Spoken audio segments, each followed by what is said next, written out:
Hi friends, welcome to my kitchen.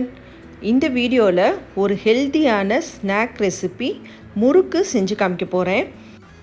இதுக்கு நம்ம வீட்டில் இருக்கக்கூடிய இன்க்ரீடியன்ஸே போதும். இதை வச்சு நம்ம சூப்பராக இந்த முறுக்கு செஞ்சிடலாம். இது எப்படி பண்ணலான்னு வாங்க வீடியோக்குள்ளே போய் பார்ப்போம். இதுக்காக நான் ஒரு மெஷரிங் கப் எடுத்திருக்கேன். நீங்கள் எந்த கப் வேணால் எடுத்துக்கோங்க.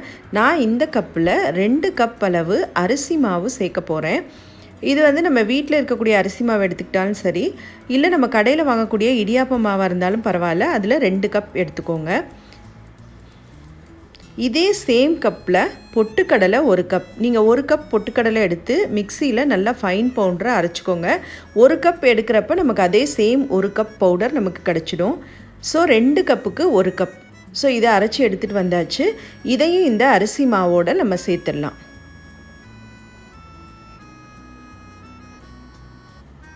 இப்போது இது கூட 1 டீஸ்பூன் அளவு ஜீரகம், முழு ஜீரகம் சேர்த்துக்கோங்க. 1 டீஸ்பூன் அளவு எள்ளு. எள்ளு இல்லை அப்படின்னா ஜீரகமே இன்னொரு 1/2 டீஸ்பூன் சேர்த்து போட்டுக்கோங்க. அதுக்கப்புறம் இதில் பெருங்காயத்தூள் ஒரு 1/2 டீஸ்பூன். அதுக்கப்புறம் இதுக்கு தேவையான அளவு உப்பு. இது எல்லாம் போட்டு நல்லா மிக்ஸ் பண்ணிக்கோங்க. இப்போது இதில் பட்டர், உங்ககிட்ட பட்டர் இருந்துச்சு அப்படின்னா அது லைட்டாக வெதுன்னு சூடு பண்ணி 2 டீஸ்பூன் அளவு சேர்த்துக்கோங்க. பட்டர் இல்லைனாலும் நம்ம முறுக்குக்காக எண்ணெய் காய வைப்போம் இல்லையா, அதில் லேசாக ஹீட் ஆகிறப்ப அதை 2 டீஸ்பூன் எடுத்து சேர்த்துக்கலாம். ஒன்றும் ப்ராப்ளம் இல்லை. ஸோ இது எல்லாத்தையும் சேர்த்து நம்ம தண்ணி ஊற்றி நம்ம சப்பாத்திக்கெலாம் மாவு பிசைவோம் இல்லையா, அது மாதிரி சும்மா லைட்டாக எல்லாத்தையும் மிக்ஸ் பண்ணி பிசைஞ்சு எடுத்து வச்சுக்கோங்க. இந்த மாதிரி பதத்துக்கு வந்தால் நமக்கு போதும்.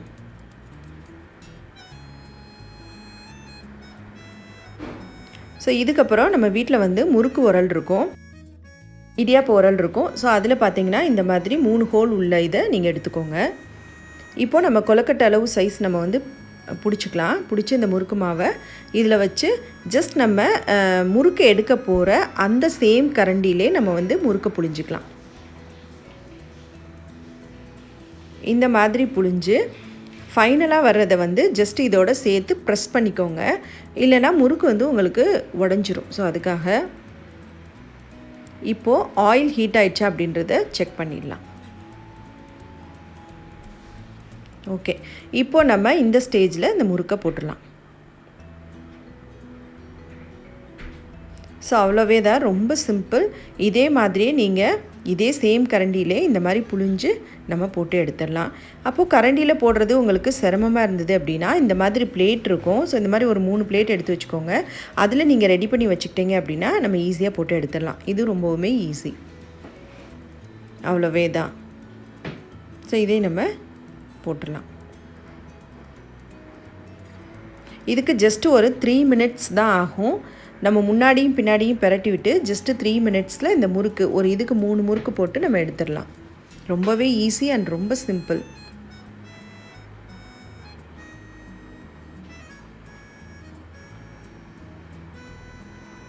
இப்போ அவ்வளோதான், நமக்கு முறுக்கு ரெடி ஆயிடுச்சு. ஸோ இதை நம்ம எடுத்து சர்வ் பண்ணிடலாம்.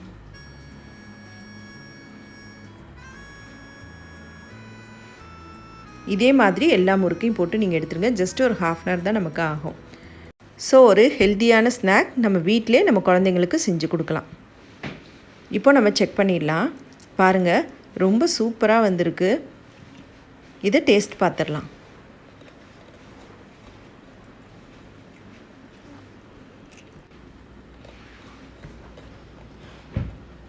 ஓகே ஃப்ரெண்ட்ஸ், இதை கண்டிப்பாக ட்ரை பண்ணுங்கள். ரொம்பவே டேஸ்ட்டாக இருக்கும். இதை ட்ரை பண்ணி பார்த்துட்டு இது எப்படி இருந்துச்சுன்னு எனக்கு கமெண்ட் பண்ணுங்கள், லைக் பண்ணுங்கள். உங்கள் ஃப்ரெண்ட்ஸ் அண்ட் ஃபேமிலி எல்லாத்துக்கும் ஷேர் பண்ணுங்கள். மறக்காமல் நம்ம சேனலை சப்ஸ்கிரைப் பண்ணிக்கோங்க. பக்கத்தில் இருக்க பெல் ஐக்கானையும் கிளிக் பண்ணிக்கோங்க. அப்போ தான் நான் போடுற வீடியோஸ் உங்களுக்கு நோட்டிஃபிகேஷன்ஸாக வரும். ஓகே ஃப்ரெண்ட்ஸ், வேறொரு டிஷ்ஷோட வேறொரு வீடியோவில் பார்ப்போம். பாய்.